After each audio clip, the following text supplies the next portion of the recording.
of our hearts be acceptable to Thee, O Lord, our strength and our Redeemer. Amen.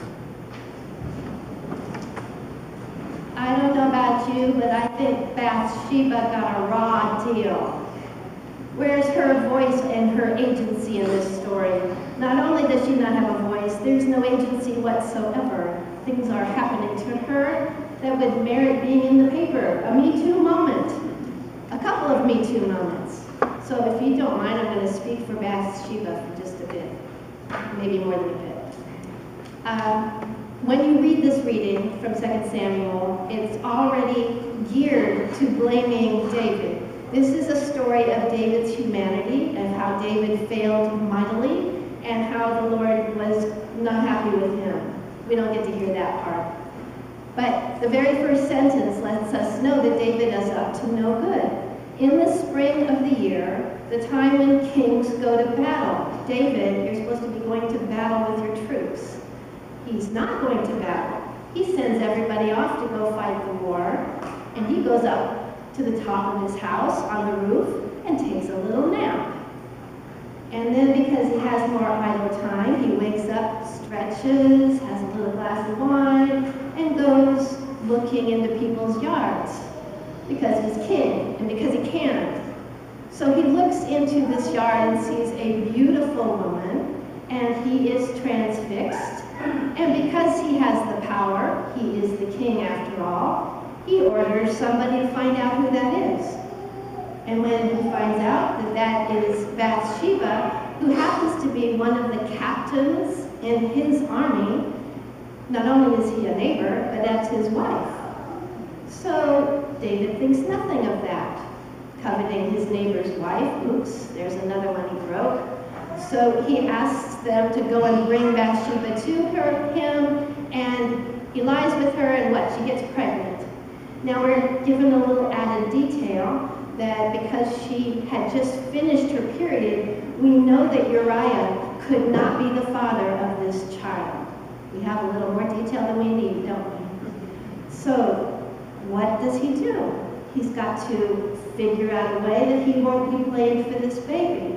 So he figures a way to get Uriah to sleep with his lovely wife. He thinks this won't be hard. So he starts manipulating. Notice at each juncture in this story, he could stop and admit his fault. But he gets more revved up by the moment until he's making a bad thing much, much worse. So when he calls Uriah back to him, he pretends he's interested in the battle. Tell me what goes on at the front. And Uriah, who's separated from his men, says what's going on at the front, but that's not why David asked. And then he says, go down and have a visit with your lovely wife. And here's a bottle of champagne. Have a good time. But does Uriah listen? No. Uriah is the epitome of a conscientious soldier. He is in solidarity with his men, because that's what his job is, to be in solidarity with his men. He doesn't belong here in the city. He belongs at the front fighting for his people. So he goes and gets his sleeping bag and sleeps on the front porch of David's big house. The next day, David has to try a little harder to get him to sleep with Bathsheba.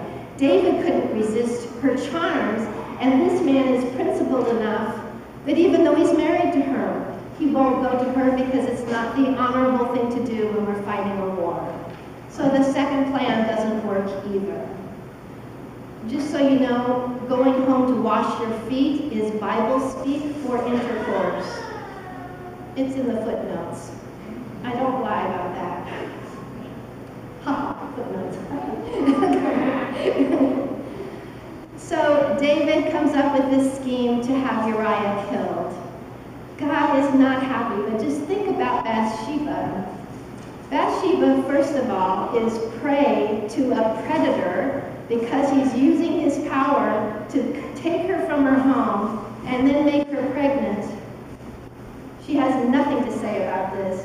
Power misused creates victims. If she speaks about her story and tells us the truth, then she can heal some of that, but she's not given a chance to speak in this story. So we've got to speak for her. One of the things that you don't hear is the end of the story. God actually comes down and doesn't use a prophet. He speaks to David himself and says, "You have been a very sinful man, and I am so upset with you that the child you are about to have with Bathsheba shall die." Now, God is abusing Bathsheba. She doesn't have anything to say. Her child dies too in order to punish her husband. Does she have a voice in this? No. But we have a very interesting thing that happens to Bathsheba. Her voice does get to be heard by the evangelist Matthew. At the beginning of Matthew's gospel book, he has a genealogy. That Jesus is descended from David, but he's also descended from Abraham. And in listing all of these men through many, many generations, he lists 4 women, one of whom is Bathsheba. One of them is Rahab, one is Tamar, one is Ruth, and then Bathsheba. 4 women who have a very interesting story.